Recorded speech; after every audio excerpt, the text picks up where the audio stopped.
തലശ്ശേരിയിലേക്ക് ഒരു one day trip പോയിട്ടുണ്ടായിരുന്നു കേട്ടോ. അവിടെ കണ്ടതിൽ ഏറ്റവും മനോഹരമായിട്ടുള്ള ഒരു കാഴ്ചയാണ് ഇത്, ഓടത്തോട് ജുമ്മ മസ്ജിദ്. ഈ ഒരു കാണുന്നതൊന്നും ഓടല്ല കേട്ടോ, അത് ചെമ്പുകൊണ്ട് ഉണ്ടാക്കിയതാണ്. നമുക്കൊക്കെ ഒരു അത്ഭുതമായിട്ട് തോന്നി കേട്ടോ അത് കണ്ടപ്പോൾ.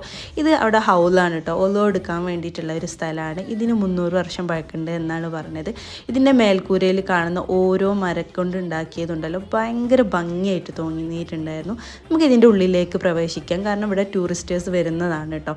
പിന്നെ ഇതാ ഇതിൻ്റെ ഓരോ ഇൻറ്റീരിയലും ലൈറ്റും ഒക്കെ വളരെ മനോഹരമായിട്ട് തോന്നിയിട്ടോ. ഈ ഒരു സൈഡിലൂടെ കാണുന്നതൊക്കെ ജനലുകളാണ്.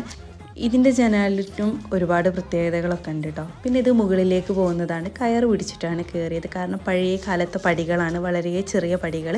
മുകളിലെത്തിയപ്പോൾ വലിയൊരു ഹാള് കേട്ടോ. പിന്നെ ചുറ്റിലും ഇതേപോലെ ജനലുകളുണ്ട്. പിന്നെ തിരിച്ച് നമ്മൾ ഇതേപോലെ കയറിലാണ് ഇറങ്ങിയത്. മുറ്റത്താണെങ്കിൽ ഇതാ നല്ലൊരു മഞ്ചാടി മരം ഉണ്ട് കേട്ടോ. പിന്നെ ഇതാ ഇതിൻ്റെ സൈഡിലായിട്ട് വളരെ പ്രാചീനമായിട്ടുള്ള ഒരു കുളമുണ്ട്.